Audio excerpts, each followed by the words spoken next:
Welcome back, televiewers, and this is Inside the Health World on High Television. I said today we are going to be discussing something it's rare, but it's very important. But we'll first introduce our guest. Today, our guest is Dr. ISQua, Health System Manager, ISQua Fellow and Emerging Leader, President and co-founder of FALCOH Cameroon. Wow. Good evening, Doctor. Good evening, madam, and thank you for having me. Program, and this is your first time of coming here. I've struggled, and I thank God Almighty that I'm able to have a group of you today. Happy to be here, finally. Okay, and today we are discussing something I said is rare: compassion in healthcare. Compassion in healthcare. That's what we are going to be discussing today. But before we get into it, I want to know compassion in healthcare. What motivates you to talk about this? Is it maybe because of your working experience, or you see people suffering, or is it something that you learned in school? Why doing that? You just give us a bit or profile about yourself. Okay, thank you very much.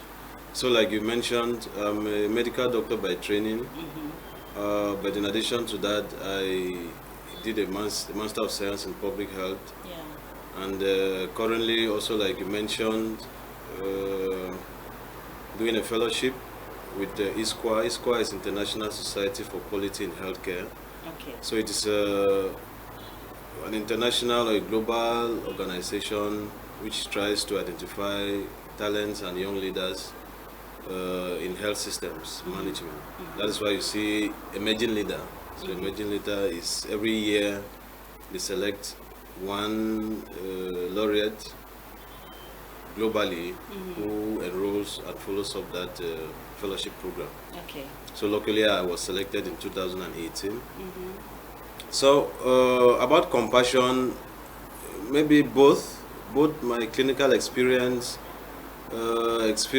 growing up with sick people, and also from my training during the Masters of Public Health and also the fellowship in quality. Okay.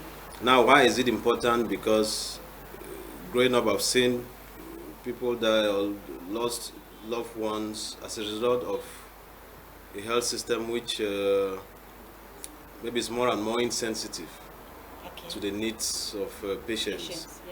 And so in the global scene today, a lot is being talked about compassion, because I'll just try to highlight, in 2018 there have been a lot of publications on quality healthcare.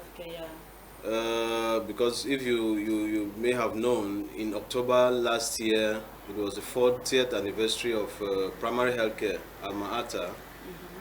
So last year, October, that concept was revisited in Astana. So for the first time, quality was highlighted as a crucial element in primary healthcare. And so more and more, how does compassion come in? I think compassion is the very essence of health care. That is why I think the medical profession or the nursing profession is a little bit different from other professions, because there is a humane aspect. Yes. Which, as we're going to talk further, we'll see that in our health system that has been neglected somehow. Okay. So just explain to us, what is compassion in healthcare? Okay, so thank you. Compassion in healthcare, if I may define it, although the definition of compassion, it means many things to many people. Yeah. But on a broader sense, compassion is an affective state. It's a feeling that comes as a result of you seeing someone suffering, and you're motivated to help that person. So it is different from pity, because I might see you suffering and I say, oh, Alice has a problem, but I'm not moved to help you from that pain. So compassion is basically that state that you're moved, you have the knowledge, you have the ability. It might just be that maybe you have the resources to see a suffering person, and you take a step to alleviate their suffering. And so it is now termed or looked upon as the very essence, the focus of primary, of quality healthcare. And if you look at our, maybe I'll try to state an example from my clinical practice.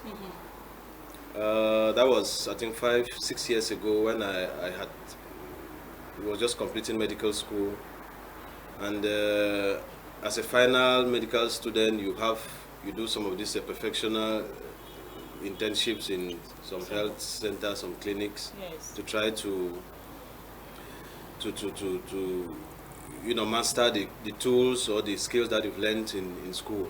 And so fortunately this day there was this patient, I think 62-year-old, who came to consult, and she presented about 5 medical booklets, and she had a long-standing history of hypertension and diabetes, a lot of history.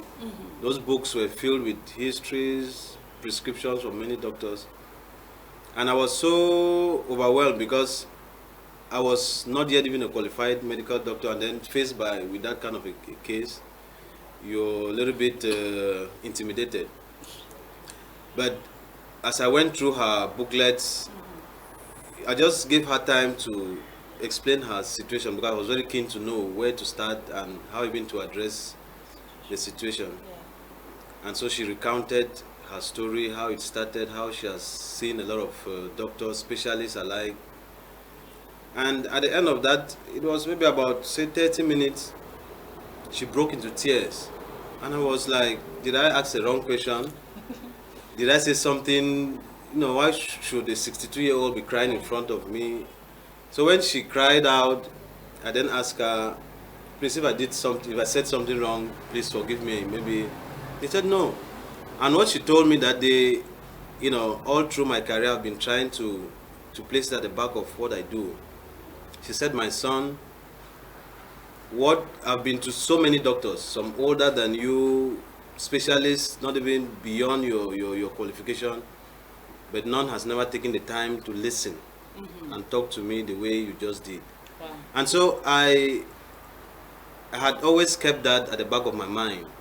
And that is the same system where I have lost loved ones, for cases that could have been handled, but maybe out of negligence, insensitivity, they just pass. And so I became so interested in what really is this, beyond giving people drugs, beyond sending them for x-rays, beyond sending them for MRIs. What really do people need? Are we speaking the same language? And so more and more, as I read through what the literature on quality and the compassion, I realized that our health system, there is a void. We are focused on diseases. We are not focused on persons. And maybe I'll take you to the 3 key publications that came out in 2018 on quality, where we have, I think, the Crossing the Global Chasm for Quality. There was another one by Delivering Quality Health Systems, Global Imperative, that was published jointly by WHO, World Bank, and the OECD. And then there was another one, the Lancet Commission on Quality in Healthcare, and many other publications, even one by the Director General for WHO, where he said healthcare could not be anything beyond quality. How can healthcare be anything other than quality? So in all of those publications, you see that the single thread that cuts across is the fact that people have to be at the center of care. People have to, how do you put people at the center of care? That is where compassion comes in. It means that treating them compassionately and respectfully. And those are the 2 elements which we have a lapse in our health system that I think would talk about it as we go further. Okay, so how is it related? How is it related to the quality of improvement? This compassionate health care. How does it improve the quality of health services? Yes, of health services. Yes. So compassion, like I said, is the humane aspect of care, without which we are just mechanical, using drugs, using all the knowledge that we have. But what makes it different is that you're talking to a human being. Yes. And research has shown that, the human brain or development, it's a social organ.